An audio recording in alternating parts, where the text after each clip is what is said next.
할렐루야. 여러분 반갑습니다. 제가 이곳에서 이 가건문에서 세 번째 강의인 것 같은데, 다음에는 이제 본당 안에 들어가서 새성전에서 여러분들을 만나게 될 것 같습니다. 근데 앞으로 한 달쯤이면 아마 입당을 하고 하나님 복음 예배를 드리는 여러분들이 축하를 드리고 거기서 또 만납시다. 이 좁은 공간에서 우리 찬양대가 성가를 참 잘하는데, 우리 지휘자가 보니까 젊은 사람인데 음악을 잘 만드네요. 상상하는 것 같은데 아주 멋지게 포인팅 해가면서 정말 음악을 한다는 게 잘 만들었어요. 제가 노래는 못해도 들은 게 벌써 70년 들었잖아요. 오늘 성가대 찬양을 정말 잘하는 우리 박수 한번 해요.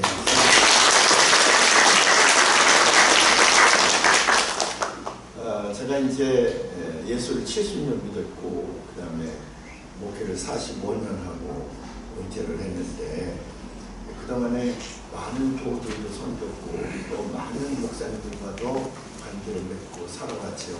근데 그 중에서 김모성 목사님 제가 만난 것을 하나님한테 감사하고, 저 김모성 목사님 뵈면 이렇게 참 훌륭하고 아름다운 마음을 가지고 있는 좋은 목사님이 우리의 후대를 이어서 우리 강문교를 이끌어갈 것을 생각하면 하나님 앞에 늘 감사하고, 또 김모성 목사님께도 제가 여러 번 치아를 드리고 했습니다. 김모성 목사님한테 오셔서 지난 17년 동안 수제교회가 많이 성장했고, 그래서 오늘 찬양도 이렇게 잘하는 것 같은데, 이렇게 아름다운 성전을 잘 지키기 위해서 하나님께서 수색해 주시는 큰 축복인 줄로 믿습니다. 우리 김모성 목사님이 저에게 설교를 부탁하면서 추수감사절이니까 추수감사절에 대해서 설교를 하시라고 원명을 내렸거든요. 깜짝 놀라서 벌써 추수감사절이 됐나? 그저께 신년 예배를 드린 것 같은데 벌써 추수감사절이 됐구나. 은퇴하고 나니까 세월이 너무 빨리 흐르는 거 있지요. 여기 원로장님들 연세 높으신 분들 정말 세월이 너무 빨리 흐르잖아요. 옛날에 어른들이 50대는 50마일로 가고 60대는 60마일로 가고 70대는 70마일로 간다고 그래서 그냥 말장난이려니 그랬더니 정말 그러네. 70이 되니까 시간이 짧아요. 이게 30대 40대는 시간이 좀 길고 이제 자꾸 올라갈수록 시간이 자꾸 짧아지는 것 같은 느낌이야. 벌써 추수감사절이 되다니 깜짝 놀랐어요. 아까 사무실에서 우리 김창희장님, 신창희장님 하는데 여기서 제일 연기스트인가요? 그랬더니 아닙니다. 우리가 제일 시니어입니다. 그래요. 제가 이제 그 장로 안수식 때 참여했었는데 17년이나 됐다니 벌써 엊그저께 장로된 것 같은데, 그러니까 저분들이 제 마음에는 늘 새파랗게 젊은 장로인 줄 알았더니 이 교회의 시니어급이 된다니까 세월이 얼마나 많이 흘러갔겠어요. 한때는 왜 내 나이가 어때서 그런 유행가가 이제 인기를 끌은 적이 있는 것 같지요. 내 나이가 어때서. 근데 아마 지그시 나이에 들어가는 분들이 나이 먹는 것을 좀 아름답게 묘사하기 위해서 이 노래를 좋아하지 않았나 그런 생각이 들어요. 그런데 사실 요즘에는 못된 젊은이들이 악플을 뭐라고 그러느냐, 내 나이가 어때서 내 뒤가 죽기에 딱 좋은데 이렇게 심한 녀석 같은 경우는 내가 절대 손질에다 나비를 한다까요. 원래 내 나이가 어때서는 사랑하기 딱 좋은 때잖아, 그죠? 그 녀석이 근데 죽기에 딱 좋은 때 그렇게 썼잖아요. 못된 녀석이 있어. 그 녀석이 늙었을 때는 한번 보려고 그래요. 잘 사는 내가 보려고 그러는데, 어쨌든 간에 이 늙는다고 하는 것은 우리에게 굉장히 서글픔을 가져다 줍니다. 저도 보면 젊었을 때 같지 않고요. 이제 70대 중반을 넘었으니까 매사가 좀 엉거주춤해요. 여기 더 어른들도 계셔서 이런 말씀 죄송합니다만은 아침에 자고 나면 삭신이 쑤시고요. 어떡하겠어. 세월이 그렇게 흘러가는 걸 어떡하겠어요. 그래도 이제 나이가 점점 늙어가는 것을 좋아할 사람은 아무도 없지요. 다 나이 늙어가는 것을 싫어합니다. 특별히 여자분들은 아마 더 남자들보다 더 싫기 때문에 화장이 조금 짙어지지요. 아무래도 메이킹 하는 게 아무래도 젊었을 때보다는 많이 짙어지게 되는데 늙지 않고 젊게 보이려고 하는 하나의 몸부림 아닌가 그런 생각도 들어요. 70대 중반을 제가 넘어서고 있습니다. 75이니까. 근데 누가 저를 보고요, 목사님 젊어 보여요. 50대 초반이라고 해도 되겠어요. 너무 젊어요. 그러면 그게 거짓말인지 알면서도 굉장히 기분이 좋아요. 네, 여기 나이 드신 분들도 다 그럴 거예요. 90대, 100세대 분들에게 어쩌면 50대 같대 그러면 에이 그러지 마. 그래도 기분은 충청도 말로 더럽게 좋아요. 근데 괜히 사실들이 얘기한다고 목사님 왜 이렇게 폭삭 늙으셨어? 아유 고기가 딱하네. 그러면요 내가 그 사람 다시는 안 만나요. 내 겉모습이 이렇게 폭삭 늙었어도 그렇게 얘기하면 안 되지. 폭삭 늙었어도 만나서 돈 들어가는 것도 아닌데 목사님 젊어 보여요. 40대 같아요. 엉터리 없는 얘기인 것 같지만 그래도 좋잖아요. 그래도 기분이 좋아요. 여러분들이 나이 드신 분들 만났을 때 절대로 왜 이렇게 늙어 보이죠? 그렇게 하지 말아요. 젊어 보입니다. 설령 늙어 보이더라도 젊어 보입니다. 젊어 보입니다. 그래야 기분도 좋고 그리고 이제 엔돌핀이라나 그런 게 상승되어져서 더 건강하게 사실 수가 있거든요. 아셨죠? 네. 사실은 사실대로 얘기해야 돼. 그래서 늙은 걸 늙었다고 그러는데 뭐가 잘못입니까? 그러는데 그건 조금 관계를 맺는 데 있어서 조금 얕은 생각인 것 같아요. 제가 이제 은퇴를 하고 70대 중반을 넘었으니까 가끔 그동안 살아오면서 되게 중요했던 것은 뭘까 그런 생각을 많이 해봐요. 아니 지금도 이제 은퇴 목사거든요. 은퇴 목사인데 또 원로 목사라 그러기도 그러는데 원로 목사인 나에게 가장 소중한 것은 무엇일까 그런 생각을 해봐요. 여러분들도 아마 그런 생각을 가끔 하실 것입니다. 그러면 맨 먼저 떠오르는 것이 뭐냐면 그래도 뭐니 그래도 머니가 최고지. 그래서 돈이 어쩌면 이 세상을 살아가는데 가장 중요한 것처럼 느껴질 때가 있습니다. 지금 특별히 물질 만능주의 이런 데에 살고 있기 때문에 돈으로 모든 것을 해결할 수가 있잖아요. 돈으로 모든 것을 다 해결할 수가 있을 것 같아요. 그래서 돈만 있으면 어떤 분들은 돈 한 번 실컷 써보고 죽었으면 한이 없겠다 그렇게 얘기하는 사람들 많아요. 우리 어머니도 젊었을 때 가난할 때 그랬어요. 돈 한 번 실컷 써보고 죽었으면 오늘 죽어도 한이 없겠다 그렇게 얘기를 하셨는데 과연 그럴까요? 돈이 우리에게 그렇게 가장 소중한 것일까? 물론 필요하지요. 또 돈이 없으면 세상 살기가 고달픕니다. 돈 많은 사람들 살아가는 걸 보면 부럽기도 하고 그러죠. 근데 그 돈 많은 사람들에게 물어보세요. 돈 실컷 쓰고 있는 사람들에게 돈이 최고입니까? 그렇게 물어보면 펄쩍 뜹니다. 아니야. 이 돈 아무것도 아니야. 돈 쓰다 데기 없어. 그렇게 얘기하는 사람들이 참 많아요. 실제로 제 친구 하나가 굉장히 부자였었어요. 그 친구는 이제 너무 부자이기 때문에 중고등학교를 다닐 때에 늘 보결이라는 걸로 들어와서 우리 때는 보결이라는 게 있거든. 지금으로 얘기하면 기여 입학이야. 성적으로는 안 되지만 돈을 많이 내고 들어와서 공부하는 이제 1950년대 60년대 초반까지는 그게 아주 심했었거든요. 돈이 얼마나 많으면 아주 명문학교를 척척 들어올 수가 있었습니다. 근데 그 아버지가 50대 중반에 위암에 걸려서 돌아가시게 됐어요. 그래서 우리가 문안을 갔거든. 그랬더니 가래가 끓어요. 얼굴이 까맣게 죽어있고요. 바짝 말랐는데 숨을 몰아쉬면서 위암 말기가 통증을 견딜 수가 없어요. 얼마나 힘드세요 아버님? 그랬더니 얘들아 돈 말이야 이거. 그전엔 늘 그랬거든요. 야 나는 외정시대 때부터 돈을 많이 벌어서 그러니까 아버지죠. 할아버지 때부터 돈을 많이 버셨대요.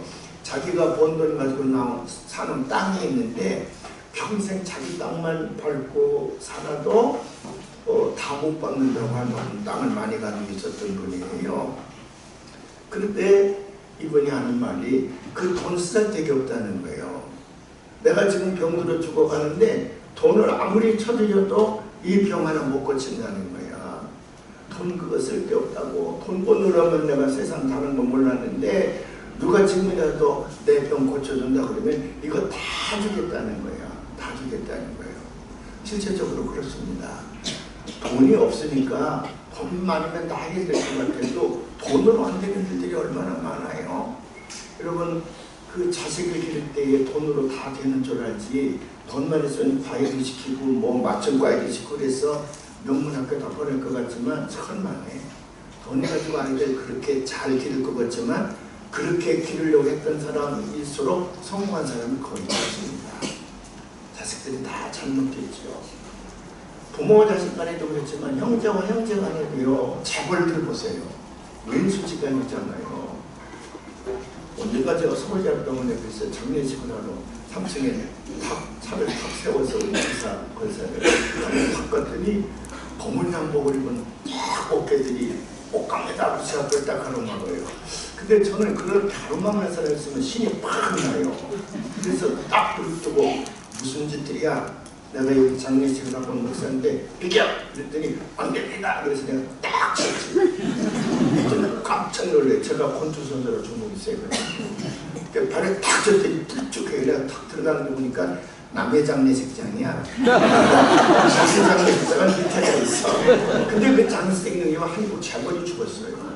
근데 아들들이 그게 재산 분배가 안 이루어지니까 그 맏아들 녀석이 농협회사의 깡패들을 고문 옷 입혀서 딱 하고 장례식을 못 치르게 하는 거야. 조문도 안 받고요. 와, 지 ABCC를 놓고. 그게 그렇다니까. 돈이라는 게 그렇다니까요. 돈이 우리 건강 문제만 있는 게 아니라 모든 문제에 있어서 다 될 것 같지만 돈이 오히려 우리를 악하게 만들 때가 많이 있습니다. 동료지간에 친한 친구지간에도 뭐 때문에 이가 상해요? 돈 때문에 이가 상하는 거거든. 그렇기 때문에 돈이라고 하는 것이 우리에게서 가장 소중한 것은 아니야. 있으면 좀 편안하고 풍요하니까 잠시 기쁘게는 하지만 그게 우리 인생살이에서 가장 중요한 건 아닙니다. 그리고 그 다음에 뭘까? 제가 어렸을 때 우리 아버님이 야, 너 공부 열심히 하거나 내 이름자리도 알아야 내가 속지 않고 남에게 지배당하지 않는다 그랬어요. 아마 공부 열심히 하라는 모티베이션일 텐데 공부 열심히 하거나 남에게 속지 않고 남에게 지배당하지 않는다. 남을 지배하며 할 수가 있다 이 말이지. 그러니까 이게 소위 권력이라고 하는 거죠. 권력. 돈 많은 사람들이 흔히 추구하는 게 뭐냐면 권력이에요. 그래 돈 주고 국회의원도 당선되고 뭐 돈 가지고 이런 것저런 것 권력을 잡아보려고 애를 많이 쓰잖아요. 이건 동서양 얼마나 똑같습니다.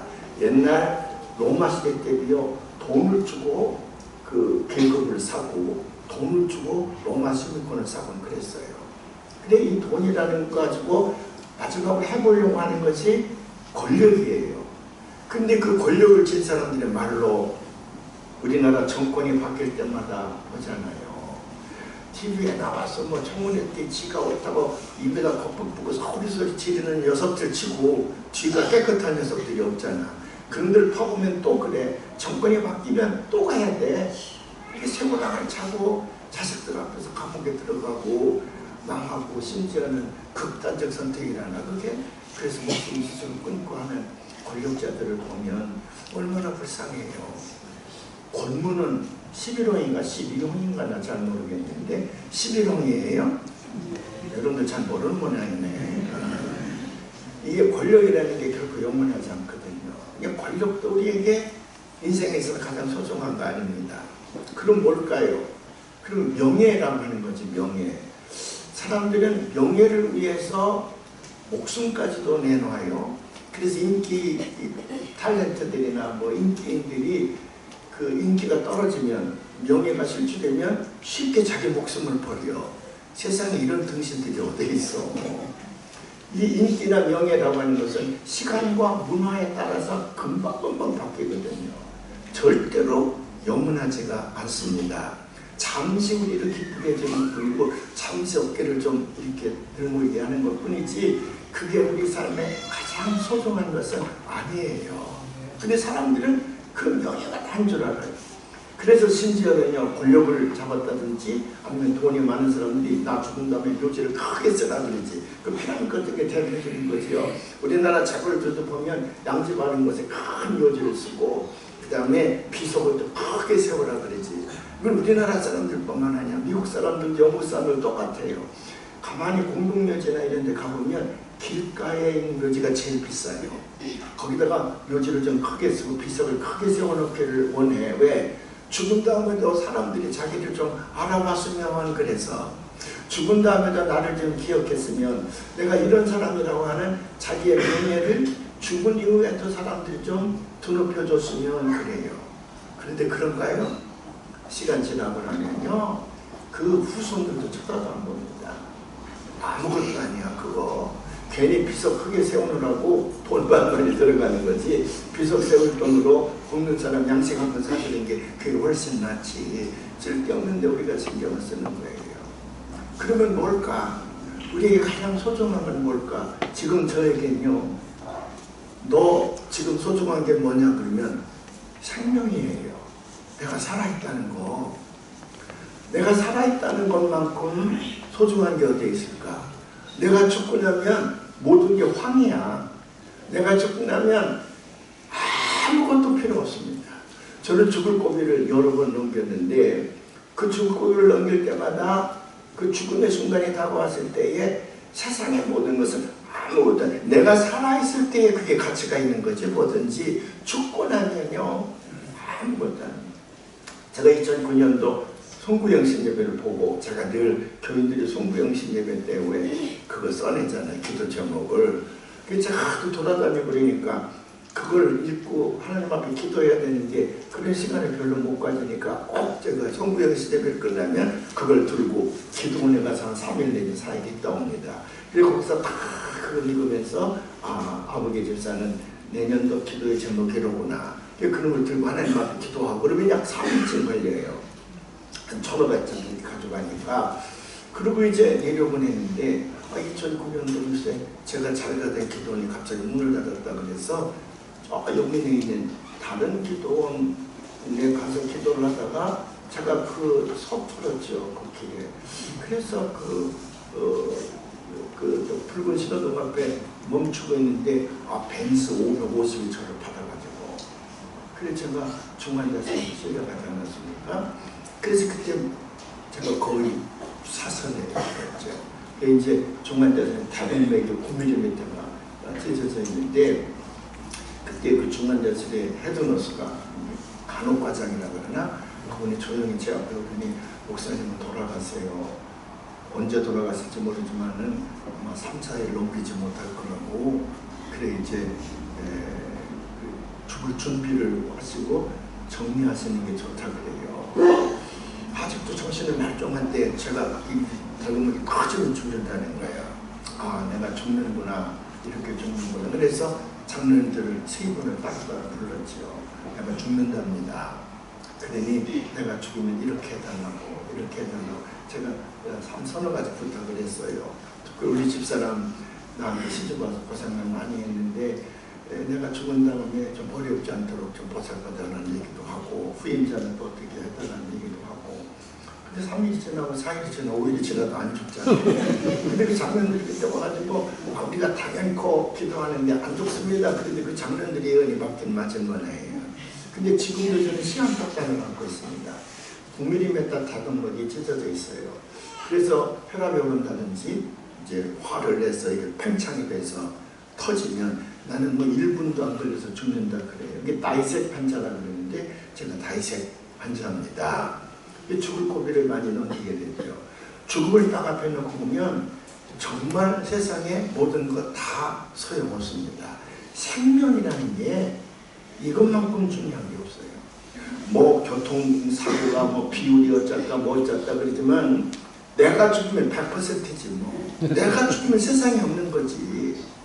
여러분 지금 살아있다고 하는 거 그거 감사하시길 바랍니다. 그래서 매일같이 우리가 감사해야 될 것은 유대인들의 명언에도 그런 얘기가 있지만 내가 아침에 일어났을 때에 새로운 한날을 살 수 있다고 하는 거, 그게 너무나도 소중한 거예요. 제가 어느 분이 임종 기도를 하는데 그분이 이제 곧 돌아가신다는 거지. 그러면서 이제 천국 가는 이렇게 얘기하고 너무 두려워하지 말라고 예수님께서 기다리고 계실 거라고 다 얘기했습니다. 그랬더니 그분이 제 손을 꼭 잡고요. 목사님, 이렇게 좋은 세상인데 과거에 우리가 굉장히 고생을 많이 하셨는데요. 그래서 좋은 세상이 열린다는데 더 살지 못하고 죽었어. 너무 마음 아파요. 그래. 그리고 조금 이따 돌아가셨어. 이 좋은 세상.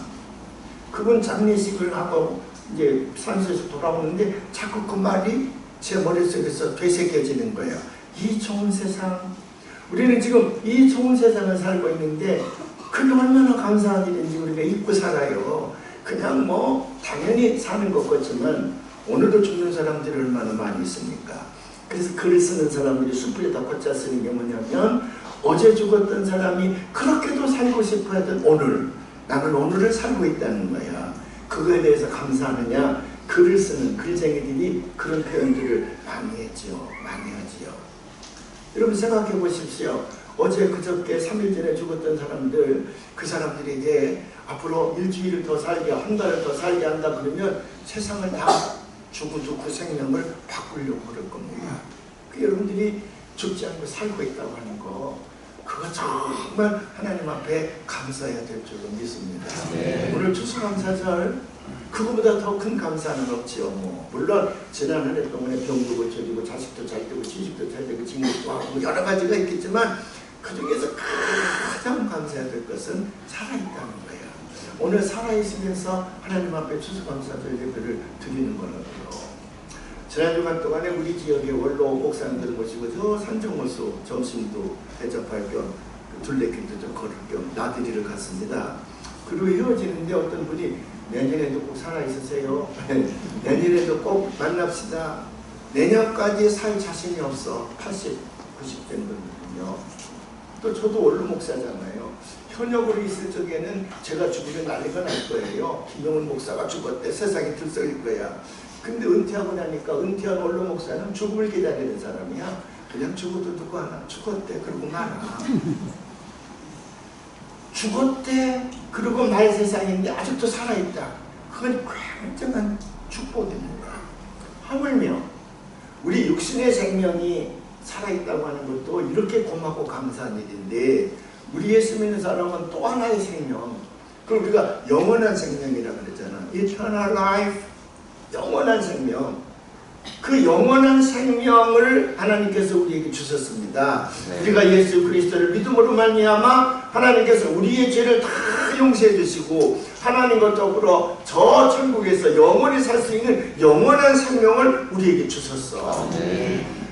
예수를 믿지 않은 사람들은 이 땅에 살면서 지은 그 죄값으로 심판에 처해져서 그들은 그 형벌로 지옥으로 갑니다. 그는 제2의 사망이라고 그래. 죽음이 나아. 그거 지옥에 들어가는 것보다는 죽음이 나아. 죽음이 그 제2의 사망이라 그래요. 유황불이 펄펄 끓는 그곳에서 영원히 고통을 받아 생각을 하면 죽음의 골짜기입니다. 그런데 우리는 예수를 믿는다고 하는 것 때문에 우리의 죄를 용서해 주셨다는 거야. 하나님 우리를 너무나도 사랑해 주셔서 너무나도 사랑해 주셔서요 우리의 죄값을 당신의 독생자 예수 그리스도가 십자가에서 대신 치르게 하셨어. 아니 우리가 이렇게 선하게 살고자 하는 마음을 먹은 것도 아닌데 미리 너무 사랑하셔서, 그래서 전 로마서 5장 8절이 읽을 때마다 가슴이 절절절 하는 거예요. 거기서 뭐라고 되어 있냐면 하나님 우리를 너무나도 사랑하셔서 자기의 독생자 예수 그리스도를 아직도 내가 죄인으로 있는데도 불구하고 십자가에서 죽게 했다는 거야. 그래서 영어 표현에 보면 While I was still sinner, I was still sinner, 아직도 내가 죄인으로 있는데도 불구하고 Christ died for me, 나와 위하여 그리스도께서 죽으셨다는 거야. 이것이 하나님이 우리를 사랑하시는 확증이라고 그래요. 사랑의 확증이라고 그랬어요. 이 사랑의 확증을 믿기만 하면 하나님께서 우리에게 영생을 주신다는 거야. 영원한 생명을 주신다는 거야. 그 영생을 가지고 우리는 이제 사망의 골짜기를 건너서서 죽음을 초월해서 주님과 더불어 저 천국에 가서 영원히 살 것을 생각하면 우리는 날마다 그 하나님 앞에 감사하지 않을 수가 없지요.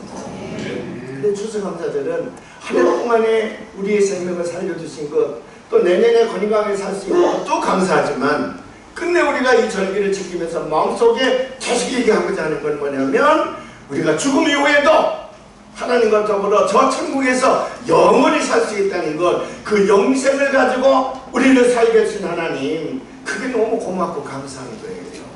그래서 오늘도 여러분들이 하나님 앞에 나와서 예배를 드리고 있는 줄로 믿습니다. 아멘. 한 가지 제가 영화를 들고 마치려고 하는데, 신학교 다닐 때에 제가 북광동 어디선가 가정교사를 했습니다. 평안교회라고 서초문에 있는 평안교회 있죠. 거기서 그 교회를 다니시는 분인데, 그 가정이 남대문생이 돈을 많이 벌어서 제가 일주 가정교사를 했어요. 이분들이 이국 사람이라 신앙이 얼마나 좋은지, 밥 먹을 때예요. 예배 시간에 오늘 우리 박차연 장로님인가? 아, 기도 참 잘하네. 우리 남자 장로님 긴장되겠어요. 근데 그분은 늘 식사 시간에도 그렇게 기도해. 아주 예배 보는 것처럼 그렇게 기도하는데, 하루는 기도를 마친 다음에 오늘은 얘기할 게 있다. 그 평안교회를 지을 때입니다. 소송은 우리 교회가 짓는 건 너희들 알지? 그래서 아빠는 이 예배당을, 이 집을 팔아서 전부 건축원금으로 파기를 했다. 그리고 그 대학 다니는 딸이, 아빠 우리 어디서 살아요? 거기 하나 전세를 얻어서 새롭게 살려고 합니다. 아니 그렇게까지 할 필요 뭐 있어요?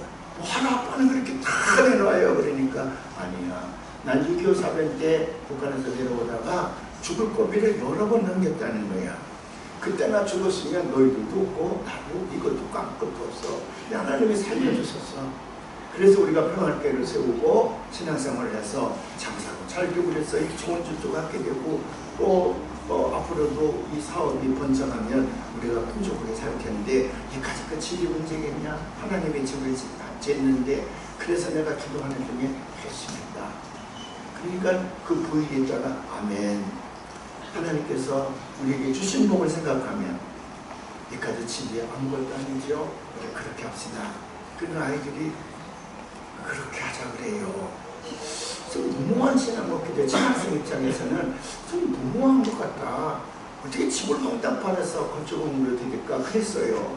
근데 그 집에서 늘 드나들면서, 만약 하나님이 살아계시다 그러면 저 사람의 저 소원, 이 집을 지르고 나면 더 큰 집 주실 것이고 너희들도 더 풍성하게 살 것이니 우리 그 믿음 가지고 이 집을 팔자. 그 믿음이 이루어 주시지 않겠는가. 그 감사하는 말이죠. 물론 집 한 채가 문제가 아니라 전체를 데리고자 하는 그 사람이잖아요. 그러니까 나도 목회를 하면 살아계신 하나님, 저런 신앙을 가지고 있는 사람들에게 더 넘치도록 은혜를 베풀어 주시는 그 하나님, 그 하나님을 내가 섬기는 제단에 모시고 내가 목회를 해야 되겠다. 그런 결심을 여러 번 했었습니다. 오늘 수익교회 정성을 내서 교회도 잘 짓고 다음 달에 들어가신다는데, 여러분들이 이 교회를 통해서 그 넘치는 은혜, 살아계신 하나님의 그 넘치는 축복이 여러분 생애 가운데 있기를 주의 이름으로 축원합니다. 기도하겠습니다. 추수감사절을 예배를 드리는 우리 수색교회 모든 성도들에게 감사가 넘치는 삶을 주시고, 살아있음도 감사하고